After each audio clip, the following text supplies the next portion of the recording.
కొత్తగా మనం నిర్మిస్తున్న రాజధాని అన్నప్పుడు శివరామకృష్ణన్ కమిటీ చెప్పింది సార్. అమ్మనాయుడు గారు ఇక్కడ నది పక్కన రాజధాని కడితే మునిగిపోతుంది అనేది ఒక భ్రమ.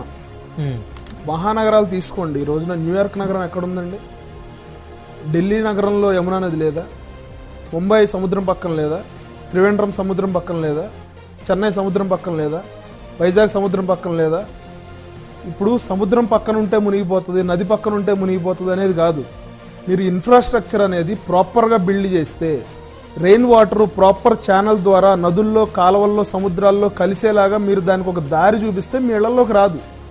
కబ్జాలు చేయకుండా కడితే మీ ఇళ్లలోకి నీళ్ళు రావు. ఢిల్లీలో నాకు స్వయంగా ఎదురైన ఘటన, అమరావతి గురించి చెప్తున్నారు ఏదో మునిగిపోతుంది నగరం అది ఇది అని. ఢిల్లీలో 2 గంటలు వాన పడితే సెంట్రల్ ఢిల్లీలో పార్లమెంట్కి 2 కిలోమీటర్ల దూరంలో మా కారు మునిగిపోయింది.